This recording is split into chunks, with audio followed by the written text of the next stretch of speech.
રાશિ અનુસાર કોણ છે તમારા ઈષ્ટદેવ? નમસ્કાર મિત્રો, સ્વાગત છે તમારું અમારી ચેનલ નેવિકા સ્ટોરીમાં। રાધે રાધે, હર હર મહાદેવ, જય શ્રી કૃષ્ણ। મિત્રો, આજે અમે આ વિડીયોમાં તમને જણાવીશું કે રાશિ અનુસાર તમારા ઈષ્ટદેવ કોણ છે, જેમની પૂજાથી તમને તમારું મનગમતું ફળ પ્રાપ્ત થશે।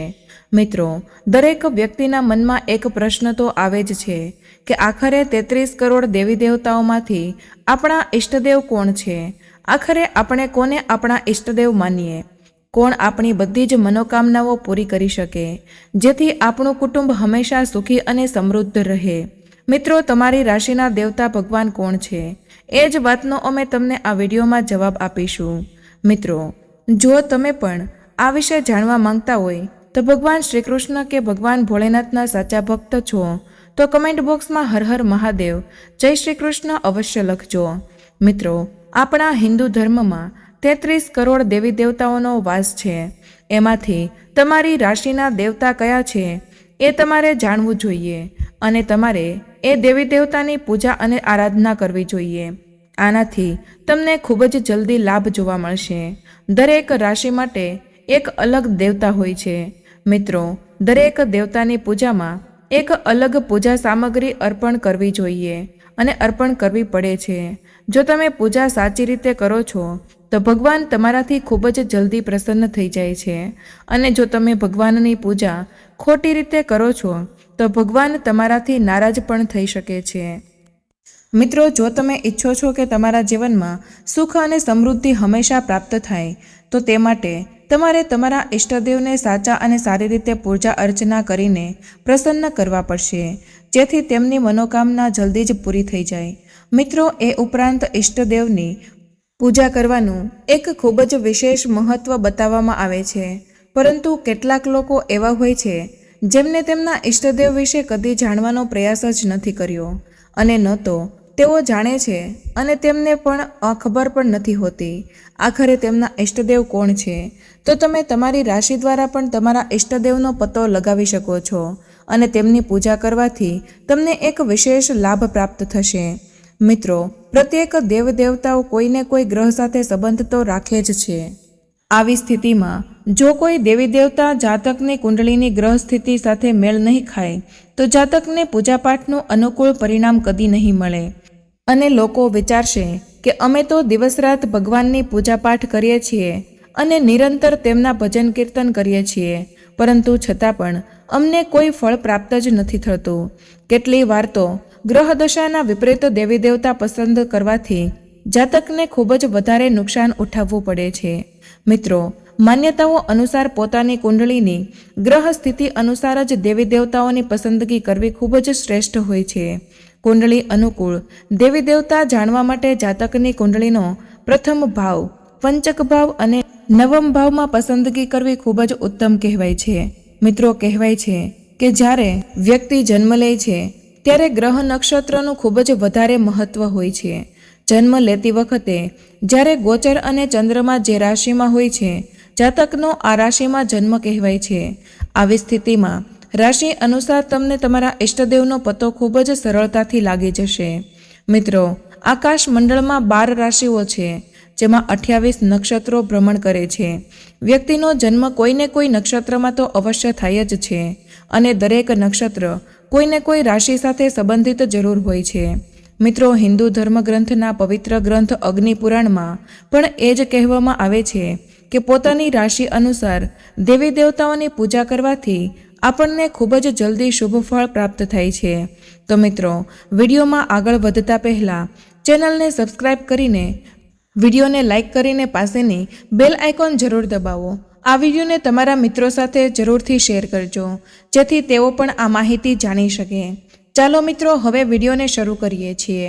નંબર 1 છે મેષ રાશિ। મિત્રો, મેષ રાશિના જાતકો માટે કોઈને કોઈ રાશિ સાથે સંબંધિત તમારા ઘર અને પરિવારમાં કોઈને કોઈ વ્યક્તિ જરૂર હોય છે, એટલે જ વિડીયોને સ્કીપ કર્યા વગર તમારે આ વિડીયોને અંત સુધી જોવો જ પડશે। મિત્રો, મેષ રાશિના મંગળ ગ્રહ દેવતા છે। હનુમાનજીની પૂજા કરવાથી મેષ રાશિના જાતકની બધી જ ઈચ્છાઓ પૂરી થાય છે અને જીવનમાં તે વ્યક્તિને હંમેશા સુખ સમૃદ્ધિ અને ઐશ્વર્યની પ્રાપ્તિ થાય છે। મિત્રો, મેષ રાશિના જાતકો જો હનુમાનજીની પૂજા કરે છે તો તેમના જીવનમાં ક્યારેય કોઈ મુશ્કેલી નહીં આવે અને તેમના જીવનમાં મોટામાં મોટું કષ્ટ નષ્ટ થઈ જાય છે. અને જો તેમના જીવનમાં કોઈ કષ્ટ ચાલી રહ્યું હશે તો હનુમાનજીની પૂજા કરવાથી તેમના જીવનમાં ચાલી રહેલી બધી જ સમસ્યાઓ અને કષ્ટ જલ્દીથી સમાપ્ત થઈ જશે. મિત્રો, મેષ રાશિના જાતકો જો હનુમાનજીની પૂજા કરે છે તો તેમના જીવનમાં ધનથી સંબંધિત જો કોઈ પણ સમસ્યા હશે તો તે પણ ખતમ થઈ જશે. ધનની બધી જ સમસ્યાઓ મેષ રાશિવાળાની હનુમાનજી સમાપ્ત કરી દેશે અને હનુમાનજીની પૂજા કરવાથી જ મેષ રાશિવાળાની આર્થિક સ્થિતિ ખૂબ જ મજબૂત થઈ જાય છે. મિત્રો, એટલે જ મેષ રાશિવાળાઓએ હનુમાનજીની પૂજા અવશ્ય કરવી જોઈએ.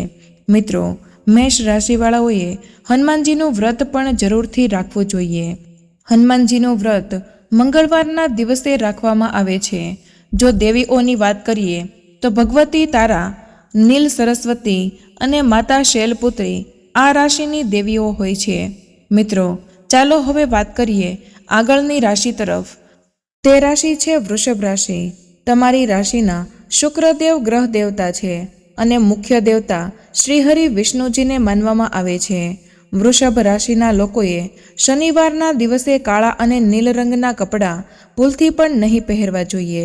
આવું કરવાથી ખૂબ જ નુકસાનદાયક સાબિત થઈ શકે છે.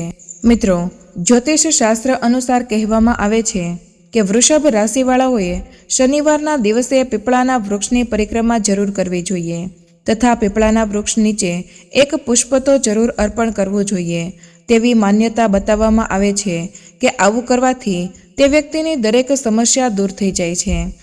મિત્રો, જો દેવીઓની વાત કરીએ તો વૃષભ રાશિઓ માટે માતા લક્ષ્મી અને શ્રી વિદ્યા આ રાશિની દેવીઓ છે.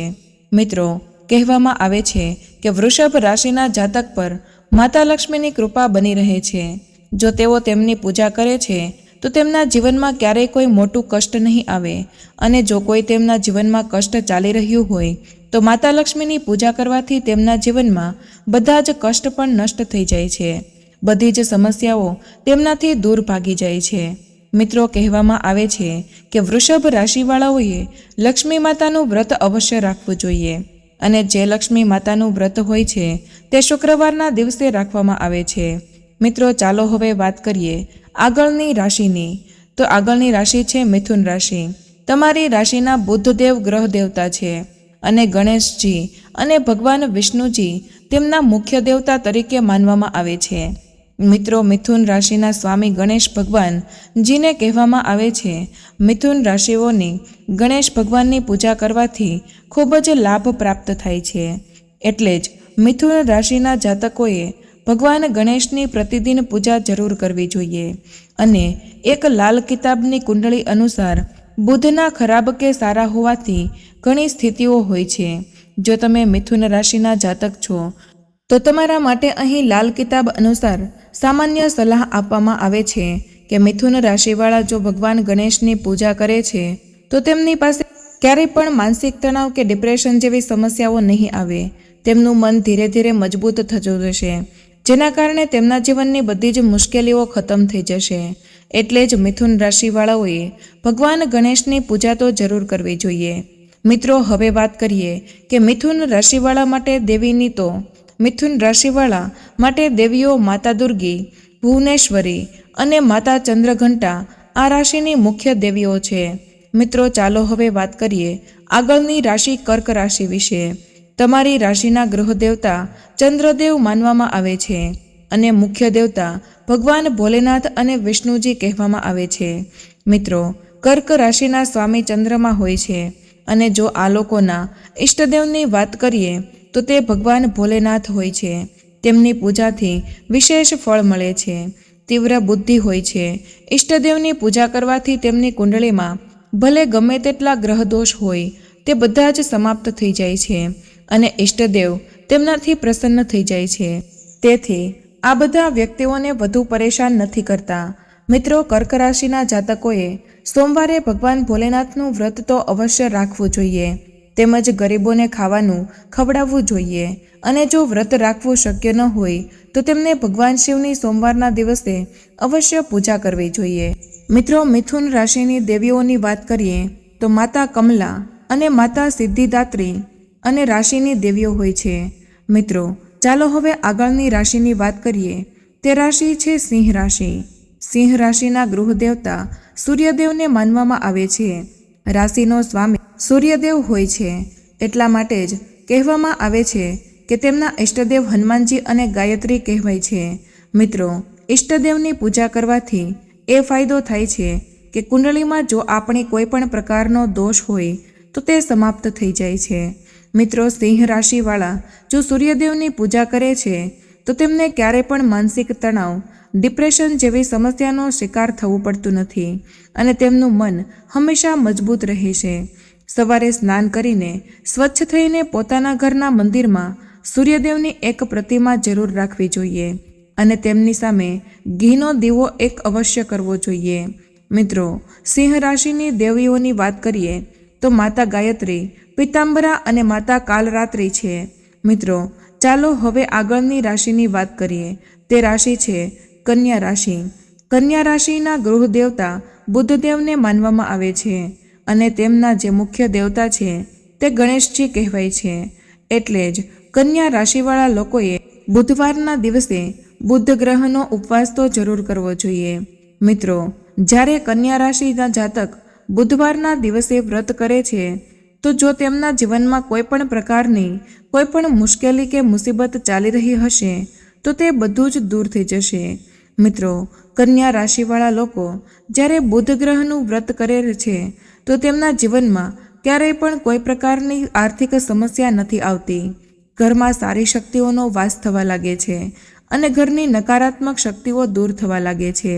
મિત્રો, કન્યા રાશિની દેવીઓની વાત કરીએ તો તેમની મા દુર્ગા, ભુવનેશ્વરી અને માતા ચંદ્રઘંટા કન્યા રાશિની દેવીઓ કહેવામાં આવે છે. મિત્રો, ચાલો હવે આગળની રાશિ વિશે વાત કરીએ. આગળની રાશિ છે તુલા રાશિ. આ રાશિના ગ્રહ દેવતા શુક્રદેવને માનવામાં આવે છે. શુક્ર ગ્રહ પ્રેમ, સૌંદર્ય, આકર્ષણના ઘણા મોટા કારક હોય છે. કુંડળીમાં તેમની સ્થિતિ મજબૂત હોવાથી વ્યક્તિના વૈવાહિક જીવનમાં ક્યારેય પણ કોઈ પણ પ્રકારની કોઈ પણ સમસ્યા નથી આવતી. આ રાશિના જાતકો પોતાના જીવનનો માર્ગ પોતે જ બનાવે છે અને પોતાની મહેનતના બળ પર પોતાના જીવનમાં દરેક મુકામ હાંસલ કરે છે. હવે તેમની દેવીઓની વાત કરીએ તો માતા લક્ષ્મી બ્રહ્મચારિણી આ રાશિની દેવીઓ કહેવાય છે. મિત્રો, ચાલો હવે આગળની રાશિ વિશે વાત કરીએ તો તે રાશિ છે વૃશ્ચિક રાશિ. આ રાશિના ગૃહ દેવતા જે છે તે મંગળ દેવતા અને શ્રી રામ અને હનુમાનજી તેમના મુખ્ય દેવતા માનવામાં આવે છે. મિત્રો, વૃશ્ચિક રાશિનો સંબંધ મંગળ ગ્રહ સાથે સીધો હોય છે. એટલે જ આ રાશિના જાતકોએ મંગળવારના દિવસે સંકટ મોચન મહાબલી હનુમાનજીની પૂજા અર્ચના તો જરૂર કરવી જોઈએ અને વ્યક્તિએ આવું કરવાથી તેની કુંડળીમાં મંગળ ગ્રહની સ્થિતિ મજબૂત થઈ જાય છે અને વ્યક્તિને દરેક ક્ષેત્રમાં સફળતા પ્રાપ્ત થાય છે. મિત્રો, હવે તેમની દેવીઓની વાત કરીએ તો તે માતા ભગવતી, તારા અને માતા શૈલપુત્રી આ રાશિની મુખ્ય દેવીઓ માનવામાં આવે છે. આગળની રાશિ ધનુ રાશિ છે. તમારી રાશિના ગૃહ દેવતા બૃહસ્પતિ દેવ માનવામાં આવે છે અને ધનુ રાશિનો સ્વામી ગુરુ ગ્રહ છે. ઇષ્ટદેવ તરીકે ભગવાન નારાયણ અને લક્ષ્મીજીને માનવામાં આવે છે. આથી ધનુ રાશિના જાતકોએ ભગવાન નારાયણ અને માતા લક્ષ્મીને પોતાના ઇષ્ટદેવ માનીને તેમની વિધિવત પૂજા કરવી જોઈએ, જેથી તેમના જીવનમાં કોઈ પણ પ્રકારની સમસ્યા ન આવે અને તેઓ સુખી જીવન પ્રાપ્ત કરી શકે. મિત્રો, ધનુ રાશિના લોકોએ ગુરુગ્રહ સાથે સંબંધિત વસ્તુઓ જેવી કે પીળી વસ્તુઓ, પુસ્તકો, જમીન, દૂધ આપતી ગાય, લાલ વસ્ત્ર, તાંબુ, કેસર અને મૂંગા દાન અવશ્ય કરવું જોઈએ. હવે તેમની દેવીઓની વાત કરીએ તો માતા લક્ષ્મી, કમલા અને માતા સિદ્ધિદાત્રી આ રાશિની મુખ્ય દેવીઓ છે. મિત્રો, ચાલો હવે આગળની રાશિની વાત કરીએ. તે રાશિ મકર રાશિ છે. તમારી રાશિના ગ્રહ દેવતા શનિદેવ છે. મકર રાશિવાળા જો શનિદેવની નિત્ય પૂજા કરે છે તો તેમની પારિવારિક સુખ મળે છે. તેમના જીવનમાં લગ્નથી જોડાયેલી સમસ્યા દૂર થાય છે. જો લગ્ન ન થઈ શકતા હોય તો લગ્ન પણ થઈ જાય છે. મિત્રો, મકર રાશિવાળા જો શનિદેવની પૂજા કરે છે તો તેમના બધા જ કાર્યો વિના કોઈ વિઘ્નના સંપન્ન થાય છે. તેમની દેવીઓની વાત કરીએ તો માં કાલી અને માતા સિદ્ધિદાત્રી તેમની રાશિની મુખ્ય દેવીઓ છે. મિત્રો, હવે આગળની રાશિની વાત કરીએ. તે રાશિ કુંભ રાશિ છે. તમારી રાશિના ગૃહ દેવતા શનિદેવ છે. વિષ્ણુ મંત્રનો જાપ કરવાથી તમારા જીવનની તમામ સમસ્યાઓ ઝડપથી દૂર થાય છે. તમારા જીવનમાં હંમેશા સુખ, સમૃદ્ધિ, ઐશ્વર્ય અને ધનની પ્રાપ્તિ થાય છે. જો તમને સ્વાસ્થ્ય સંબંધિત કોઈ બીમારી છે તો તેમની પણ જલ્દીથી છુટકારો મળે છે. રાશિનો સ્વામી શનિ હોવાના કારણે તેમનું જીવન શુભ હોય છે. કુંભ રાશિના લોકો દેખાવમાં થોડા શામ હોય છે. આ રાશિના લોકો વધારે ગુસ્સાવાળા પણ કહેવાય છે. તેમણે દરરોજ ભગવાન ગણેશની પૂજા અવશ્ય કરવી જોઈએ. હવે આ રાશિની દેવીઓની વાત કરીએ તો માતા કાલી અને માતા સિદ્ધિદાત્રી અને રાશિની મુખ્ય દેવીઓ કહેવામાં આવે છે. મિત્રો, ચાલો હવે મીન રાશિની વાત કરીએ. તમારી રાશિના ગ્રહ દેવતા બૃહસ્પતિ દેવ માનવામાં આવે છે. મીન રાશિના જાતકો માટે આ વર્ષ ખૂબ જ લાભદાયક સાબિત થઈ શકે છે. લાલ કિતાબ અનુસાર 12મા ભાગમાં મીન રાશિ છે, જેનો ગુરુ પાક્કું ઘર 2, 9, 11 અને 12 માનવામાં આવે છે. મિત્રો, દેવીઓની વાત કરીએ તો માતા લક્ષ્મી, કમલા અને માતા સિદ્ધિદાત્રી આ રાશિની મુખ્ય દેવીઓ માનવામાં આવે છે. આ બધી રાશિઓ માટે મહત્વપૂર્ણ જાણકારી એ છે કે કદી જૂઠું ન બોલવું, જ્ઞાનનો કદી અહંકાર ન કરવો અને પોતાની આચરણને હંમેશા શુદ્ધ રાખવું. પોતાના પિતા, દાદા, ગુરુ, માતા અને મોટેરાઓનું હંમેશા સન્માન કરવું. કદી તેમનું અપમાન ન કરવું. ધર્મસ્થાન, ધર્મગ્રંથ, દેવી દેવતાઓનું હંમેશા સન્માન કરવું. કદી તેમનું અપમાન ન કરવું. મિત્રો, આ હતી 12 રાશિઓ અને તેમના સાથે જોડાયેલા તેમના ઈષ્ટદેવ. મિત્રો, જો તમે તમારી રાશિ અનુસાર તે ઈષ્ટદેવની પૂજા કરો છો તો તમને તમારા જીવનમાં ખૂબ જ લાભ જોવા મળશે. મિત્રો, પોતાના રાશિ અનુસાર પોતાના ઈષ્ટદેવની પૂજા કરવાથી આપણને ઝડપથી શુભ ફળની પ્રાપ્તિ થાય છે. મિત્રો, જો તમને આ વિડીયો ગમ્યો હોય અને અમારા દ્વારા આપવામાં આવેલી જાણકારી તમને સમજાઈ ગઈ હોય તો તમને આ વિડીયોને લાઇક કરીને ચેનલને સબસ્ક્રાઇબ કરી દેજો અને બેલ આઇકોનને જરૂરથી દબાવજો અને તેને તમારા મિત્રો સાથે પણ શેર કરજો, જેથી તેમને પણ પોતાની રાશિ અનુસાર પોતાના ઈષ્ટદેવની પસંદગી કરવાની તક મળે. મિત્રો, જો જાણે અજાણે અમારાથી કોઈ ભૂલ થઈ જાય તો તેના માટે ક્ષમા કરજો. અને મિત્રો, અહીં સુધી રહેવા બદલ તમારો ખૂબ ખૂબ આભાર. અમે તમને આગલા વિડીયોમાં મળીશું. ત્યાં સુધી જય શ્રી કૃષ્ણ. ધન્યવાદ.